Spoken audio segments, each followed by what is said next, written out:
Hi, it's me, Addie. Hey guys, as you can see, camera's still messed up. Also, this episode is a smidgen late. Still hopefully gonna get this out January 1st, so Happy New Year, everyone. Was anyone watching Stranger Things? I was. The second they started playing Landslide, I was dead. But yeah, this is gonna be another audio episode with screen grabs of the stories. I hope you guys don't mind. My camera's so messed up. Hopefully gonna also get that fixed this month. So yeah, we're gonna be reading some True Off My Chest stories today, and I hope you'll enjoy. Let's go on to the video. Alright, this first story is titled, Told my friends about my abusive parents. Now they think I'm lying and want to come to my house to verify. I think I fucked up really bad and I don't know what to do. I have abusive parents. They're not abusive in an obvious movie villain way. They're extremely good at acting normal, kind, and perfect in front of other people. They're basically master manipulators. The only person who has ever seen through it is my therapist. Recently, I opened up to a few friends about what's going on at home. At first, they believed me, but then they met my mom briefly, saw her and others, and because she's very good at acting, they started doubting everything I said. They basically decided there's no way my parents are abusive. After that, I should have stopped talking about it, but I didn't. I told them about a recent fight I had with my parents that resulted in me getting a mild concussion and going to the hospital. They called me while I was outside waiting for another friend to pick me up to go to the hospital, and somehow from that call, or my camera, they now think I was lying about that too. I took a few days off of school to recover. When I came back, my friends confronted me and straight up told me I was lying about everything. That my home life is fine, and that I'm just an attention seeker. I stood my ground and said that if that's what they think, then they clearly don't know me very well. Then they escalated it. They said the only way to settle this once and for all is for them to come to my house and meet my parents. They said if they find out my parents aren't abusive, then everyone will know I lied. But if they are abusive, they'll protect me and save me. This scares the shit out of me. I already know what will happen. My parents will act perfect. My friends will believe them. My friends will leave. Then my parents will turn on me and things at home will get much worse. I know this because something similar already happened when I was younger and went to the police. The police contacted my parents, and after that, everything at home got way worse. My friends don't understand manipulation, and realistically, they can't actually protect me anyway. The moment things get uncomfortable, they'll leave, and I'll be stuck at home dealing with the consequences alone. Now I'm stuck. If I keep delaying giving them a date to come over, I'll probably lose these friends too. These are the only people I am friends with, so if I lose them, then I'll have no one in school. But if I let them come over, I'm almost certain it'll make home life hell. I feel like I ruined everything by opening my mouth. Before this, at least school was an escape. Now home is still bad, and school feels unbearable. Now I don't know what to do. Top comment says, Sweetie, these people are not your friends. Please believe me when I tell you you are much better off without them. You do not need their approval and do not need them in your life. Don't invite them to your home. You can simply tell them you would rather leave everything the way it is right now and stop hanging out with them. You found the courage to open up to them on such a delicate subject, and not only they don't believe you, then threaten you to tell others you're a liar. They have nothing inside of their brains or their hearts. Is there a family member you're close to? You need to tell this to other grown-ups, potentially even going to police. You don't have to accept to be abused by absolutely anyone. Try to collect as much proof as you can. Send yourself some voice messages on WhatsApp with a record of your parents abusing you, so that you are one step ahead of them next time they try to pretend to be good parents. Another comment says, I've never been to a therapist, but aren't they mandated reporters? Opie says the therapist sees through the parents' manipulations, So why isn't the therapist reporting the abuse OP is going through? With a report from a therapist and a verified concussion from the hospital, it's pretty evident something is going on. When police or CPS, depending on where OP lives, makes a visit, if it all looks fine on the visit, they will think the child is lying or trying to get attention. And it sounds like the parents are good at putting on the perfect parents front. Now OP has a paper trail started and proof with the concussion. I know the parents will say OP fell, but it's at least something to make them look a little more into it. OP, is there any way you can secretly record any of the abuse that goes on in your home? Verbal and mental abuse counts too. Words are damning, and if you can get any of it on record, you have proof it's not a safe place for you. We are all assuming you want out of your home. Either way, don't let your friends visit. It only puts you in serious danger, especially so soon after a concussion. I grew up watching my mom get physically and verbally abused. We were verbally and mentally abused too, and never said a word out of fear. I wished I had told someone now, looking back as an adult. I had amazing friends that did keep me out of the house. They had no idea how bad it was, but they knew it wasn't right. It's hard for kids that aren't in that situation to understand it, but for your friends to call you a liar is hateful. They told you how they see you, and it's not as a friend. It's time for you to find new friends and let go of old ones. And OP does comment a little bit, but this one is a pretty good synopsis of everything they were replying to. OP says, "Oh my God, first of all, thank you so much to all the people who gave their advice and shared their stories. It always gives me strength to know that people who have been through the shit I have but are still alive and in hopefully a good place. The most asked question was why I don't go to the cops again with more proof, and if my therapist was a licensed one. 1.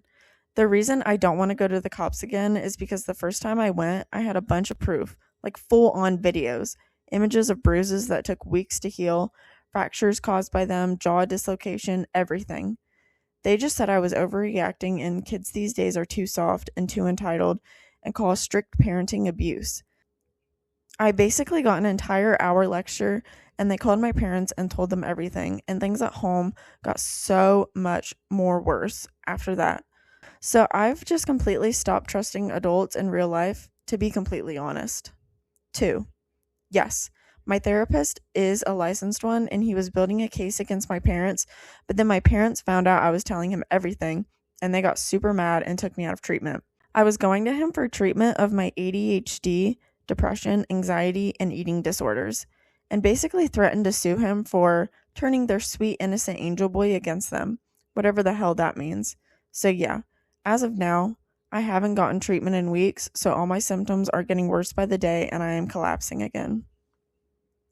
Wow, that is so sad.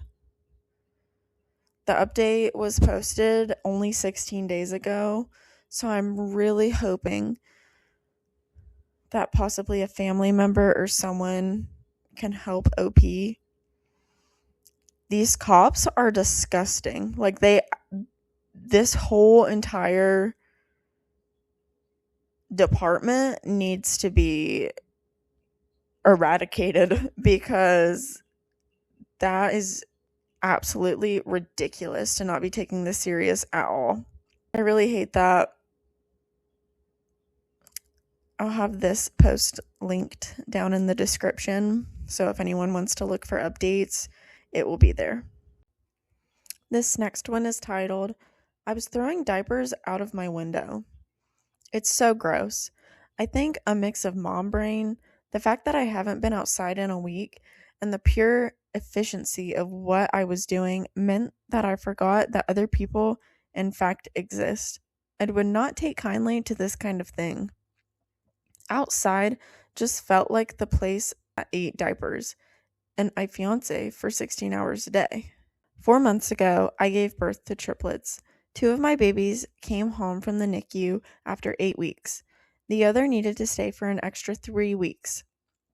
My fiance had to go back to work pretty quickly and took on a second job because of all of the medical bills and extra stuff we didn't get enough of. Preemie diapers, special formula for one of the babies, etc. I'm home alone for most of the time, And when my fiance is home, we are both exhausted and trying to juggle 3 babies' feeding schedules. We haven't had a minute to breathe since the babies came home. 3 babies go through a lot of diapers in a day. Who would have guessed? We have a trash can for the diapers, but it fills up in a morning, and I do not have time to refill the bag and take the bag downstairs to the dumpster. We live in a 3rd floor walk-up, and the window in the living room is directly above the dumpster. So instead of making the journey, I throw the diapers from the window into the dumpster. My fiance checks the dumpster when he gets home and moves any diapers that missed so that they aren't on the ground. I started by throwing the full trash bag, but find it easier to just throw the individual diapers. Half of the top for the dumpster is missing, so I get the diapers into the dumpster 9 times out of 10. Yesterday, I had just changed the babies and got them to sleep when someone pounded on the door to my apartment. I answered quickly, but it still woke the babies. My downstairs neighbor was at the door and furious. He yelled at me for throwing the diapers. I can't remember what he said, just his angry face and the babies crying. I apologized and tried to explain, but he wouldn't let me talk, calling me lazy and disgusting. I left him at the door to go and deal with the babies. He followed me inside. I asked him to leave, but he got his phone out and started taking pictures, saying he was going to call Child Protective Services because I'm clearly neglecting the children. I told him to leave or I would call the cops, and he left, stating he has everything he needed. I haven't thrown the diapers since. I've just been opening new trash bags and keeping them by the door until I get time to walk them down. As I type this, the babies are all asleep. It feels like the first time I've been able to think since the whole thing happened, and I can see where the guy is coming from. It's probably pretty disgusting to watch diapers get thrown from the apartment above you, but it did make my life so much easier. I feel like I'm a terrible mother. I'm 24, the pregnancy wasn't planned, and a 3-for-1 deal definitely was not expected. My fiance is working so much, and we can still barely afford what we need. He has to go to the food bank, and I feel so ashamed. I just can't believe I did something like this without realizing how gross it is. Top comment says, I can't believe he followed you in. That's dangerous. And somebody says to that, I would have called the police immediately. But then again, I've never been in the same state of sleep-deprived hell that OP must be in with 3 infant triplets at home with minimal support. She may have been in too much shock to take action in the moment. No judgment, only empathy. The fact that he followed her inside after pounding on her door, raging at her, is terrifying. I guess I would still call the police after the fact because he trespassed. Even if they can't do anything except take a report, it creates a paper trail in case he comes after her again later. That is just the man having absolutely no empathy whatsoever, just immediately coming in guns a-blazing. Horrific. That's disgusting. If anything, it doesn't sound like this girl has a village. Maybe his old ass should help. Whatever. OP does update. The update was posted 13 days ago. I wrote an apology letter to my neighbors. I explained why I was doing what I was doing and sincerely apologized for the grossness/inconvenience. I also promised not to do it again. My fiance got giant trash bags to make my life easier, and when he was taking down the day's load, I had him slip the letters into everyone's mail slots. I thought about giving the one to the neighbor who came into my house in person, but I realized that may be stupid, so into the mail slot it went. Most of my neighbors ignored the letter. One told my partner they didn't notice at all, and the one from my original post visited again. We'll call him John. My fiance was home this time, so he was the one to answer the door whilst I was in the living room with the babies. He said his wife sent him to apologize for entering our home without permission, and he had my partner delete the pictures he took from his phone. He didn't know how. He told us that his bedroom is right next to the dumpster, and everything about the situation drove him crazy. He stuck around for a while and talked about when his kids were young, as well as a bunch of gross stories from when he was in the army way back when. After he heard how much my fiance was working, he offered to take the trash bags downstairs for us, and said just to leave them outside the front door and he would drop by every once in a while. He said he needs to be more active, so 3 flights of stairs once a day would be a good start. Now he is like the diaper fairy. He doesn't knock, he just takes the bags. One day he didn't come by, so my fiance took them, and he came out to talk when he saw him outside. Yesterday I found a pack of diapers on the doorstep when I was putting a bag out. He is genuinely a nice guy. I still feel disgusting, to be honest. It's rare that I'm not covered in something, and I feel like I'm constantly behind on laundry, but I'm not dropping literal shit out of my window anymore, so I guess that's progress. My parents are coming in from out of state for Christmas on Monday. They're staying in a hotel, which is such a relief, and we're getting takeout on the day, so apart from my regular duties, I won't have to do anything. I miss my mom, and hopefully she will impart some parenting wisdom and help me get through the fog. We're still struggling with 3 babies. I think we always will be. I miss my fiance, and sometimes I feel like I'm drowning in all of the baby stuff. But I think I've been forgiven by the neighbors, so that's something at least.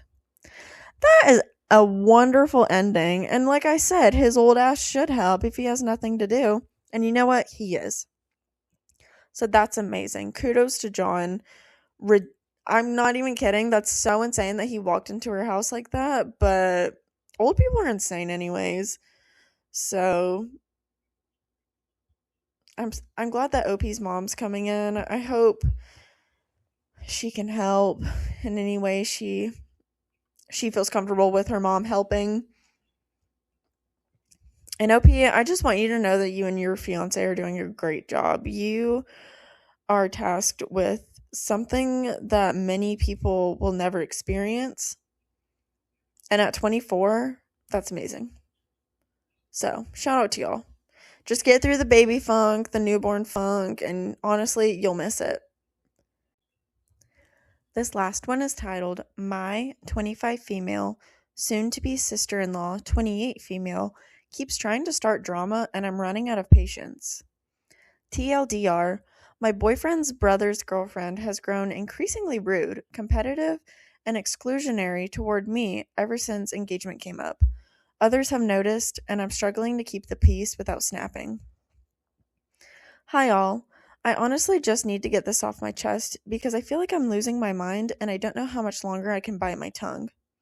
I, 25 female, have been dating my boyfriend Will, 26 male, for 7 years, and we've been living together for 4.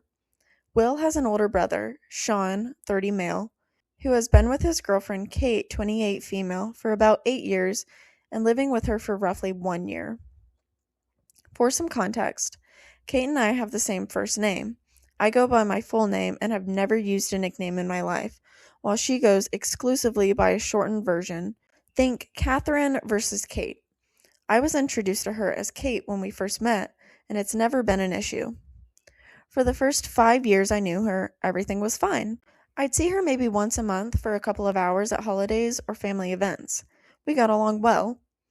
We both come from large, loud families, while Will's family is very small and quiet. For holidays, it's usually just Will, his parents, and Sean. Will and I met in college. He commuted while I lived on campus, so he spent more time at my place than at his parents' house. Sean lived at home until last year, when he moved out to live with Kate. Not unusual, since we live in a very high cost of living city. Will and I moved in together right after graduation, and would occasionally host dinners, parties, or events and invite Sean and Kate.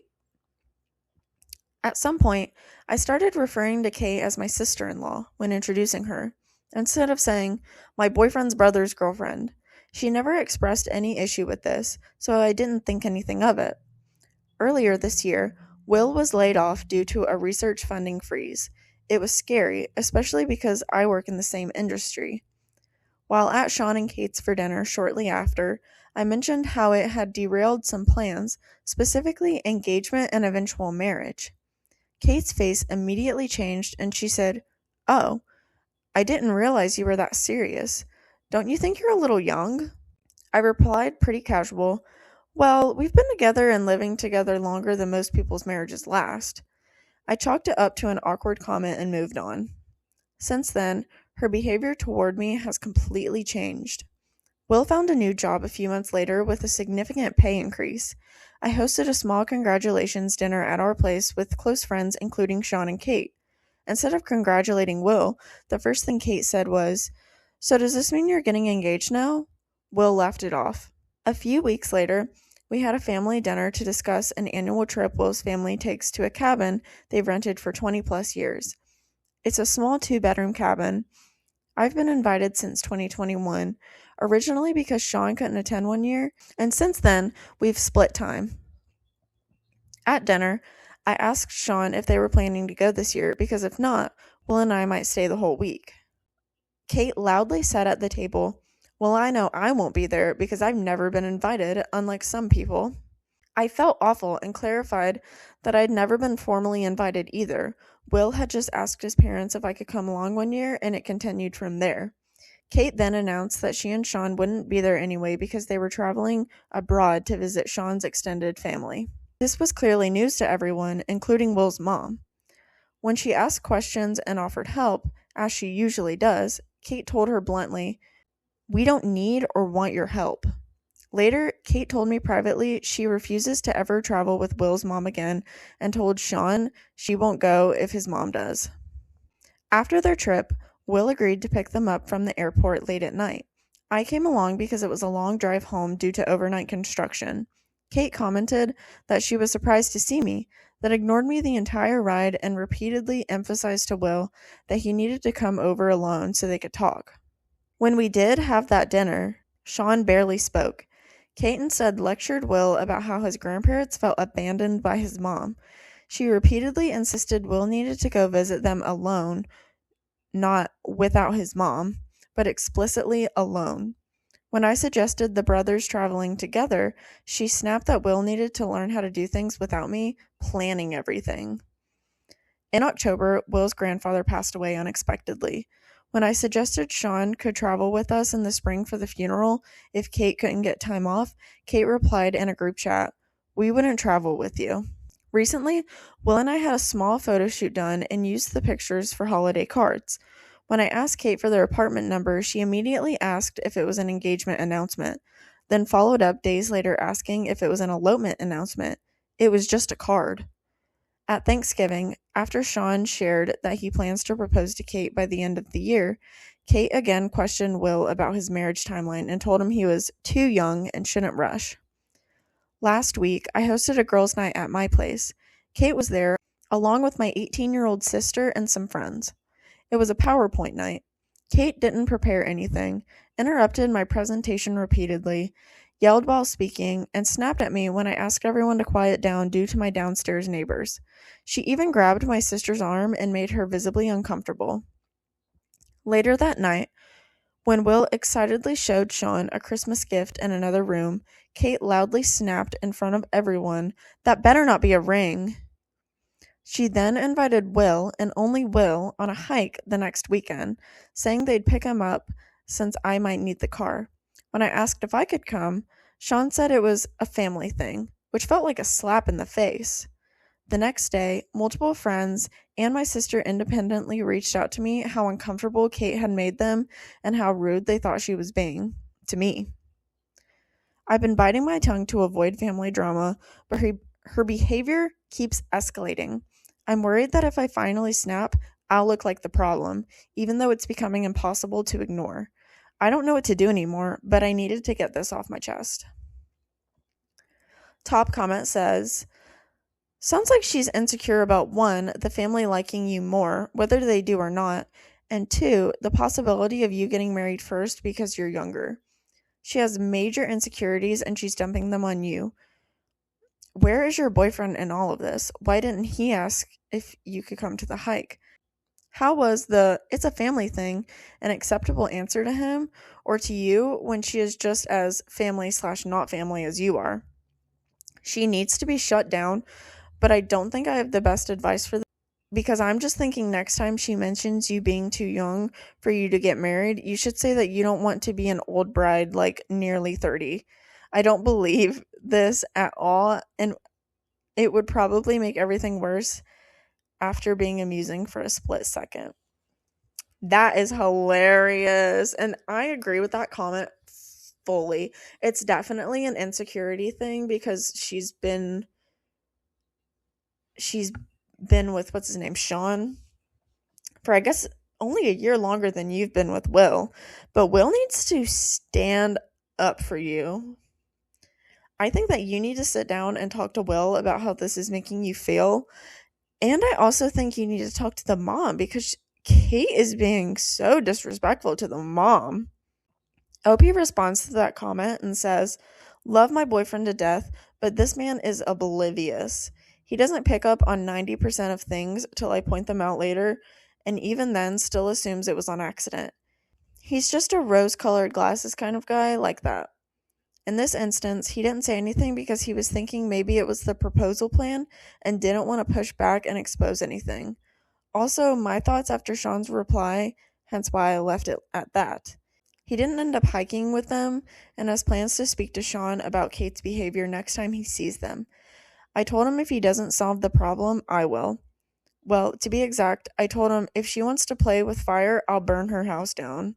Ooh! Gag. Oh my gosh. Crazy. And that is the only response OP has. I think OP has a good head on her shoulders. I think she's got this down pat, and Kate better watch her back. Period. Okay, I said that last one was going to be the last one, but I think this one is. This was posted 4 hours ago. Only 4 hours ago off r/TrueOffMyChest. The title was intriguing to me because this is my wedding year and I am fully in. Like, I'm trying to lock in now. But anything that mentions weddings, I'm always curious. The title is, "My daughter lied and publicly humiliated me at her wedding. Last week, my oldest daughter got married. Who gets married this time of year is beyond me, but that's not the point. She is from my previous marriage. My ex-wife cheated on me with her current husband. She tried to destroy me in court and take everything from me, but I got to keep my house and most of the money since I had a prenup set up and I had bought the house prior to getting married on my own. It was a life-saving advice from my late uncle, who was a lawyer, that I'll forever be grateful for. We shared 50-50 custody, and I was always there for my daughter.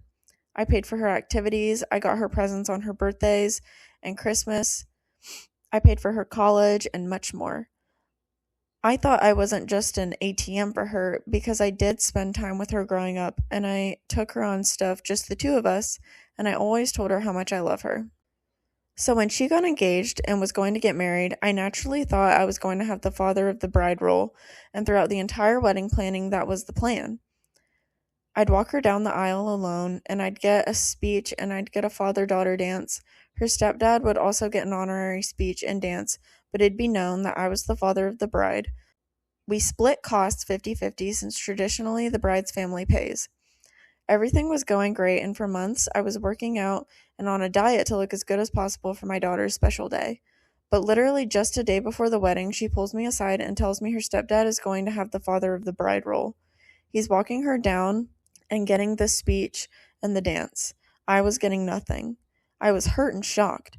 I asked her why, and she said it just felt right.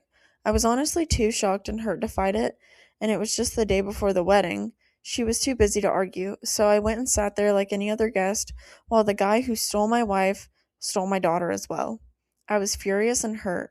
In her speech, she only called me her biological father and him her real dad. It felt like a public humiliation of me. I started crying while she was talking, and not out of happiness. It was like she was pulling my damn heart out. I saw multiple people judge me and look at me in disgust, like I was just some deadbeat when I was not. I'm angry and furious. She isn't responding to anyone right now because she's on her honeymoon. Would it be wrong of me to publicly defend myself against her lies against me?